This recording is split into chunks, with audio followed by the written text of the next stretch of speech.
Friends, मी आरोही. तर आज आपण काउंटिंग इन अ ग्रुप्स हे पाहणार आहोत. तर चला पाहूयात. काउंट अँड राईट म्हणजे ह्या आपल्याला स्टिक मोजायच्या आणि इथे किती भरल्या त्या लिहायच्या आहे. तर चला काउंट करूया.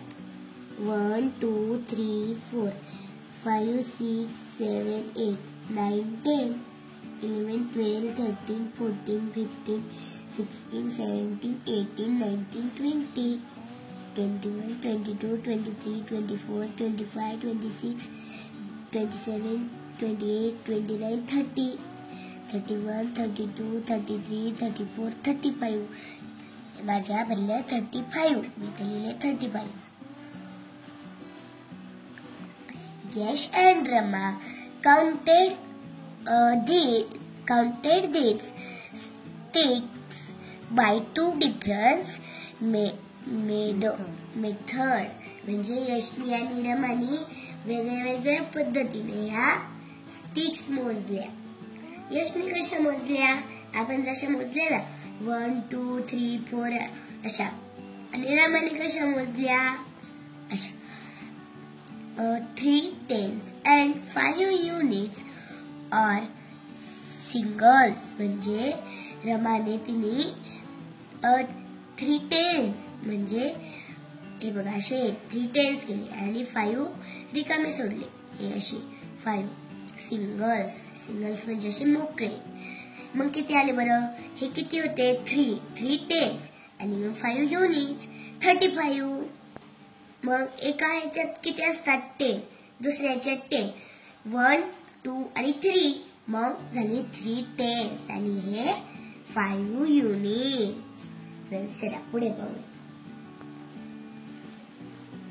It is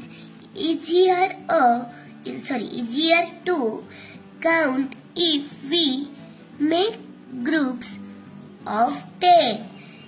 म्हणजे आपण जर 10 चे ग्रुप केले तर आपल्याला मोजायला सोपं जातं. पुढे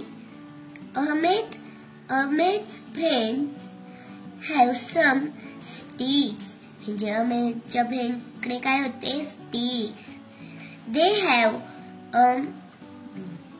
been counted by making groups of 10. आणि त्यांनी ग्रुप्स बनवून ते स्टिक्स काउंट केले. तर कसे काउंट केले खाली पाहूयात आपण. Salma had 24 sticks. सलमाकडे किती स्टिक्स होत्या? 24. आणि त्या तिने कशा काउंट केल्या? हे बघा 2 tens म्हणजे 2 10 चे असे ग्रुप्स बनवले आणि 4 असे मोकळे सोडले.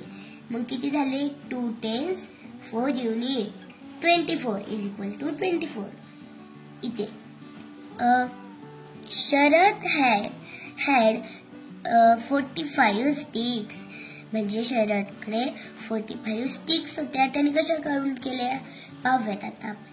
हे बघा 4 1 2 3 4 4 चा बंडल. हा एक बंडल आहे.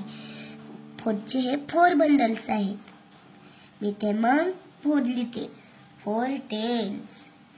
मी 1 2 3 4 5 युनिट्स म्हणजे 5 मोकळे आहेत.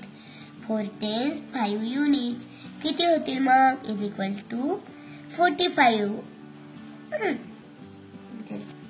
Let us also count the things shown below in the same way. म्हणजे वरती जसं आपण काउंट केलं तसंच आपल्याला बरोबर इथे हे काउंट करायचंय. तर हे बघा किती इथे 2 tens 1 2 3 4 5 6 युनिट्स 2 tens 6 युनिट्स. माझं आन्सर आलं 26. पुढे 1 2 3 4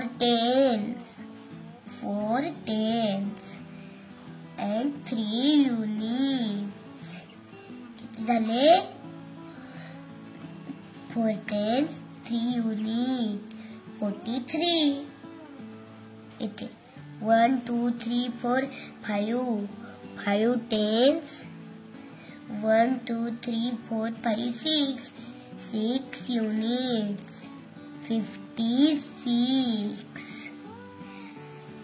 तर हे बघा मी अशा पद्धतीने हे सगळे काउंट करून इथे लिहिलेले आहे.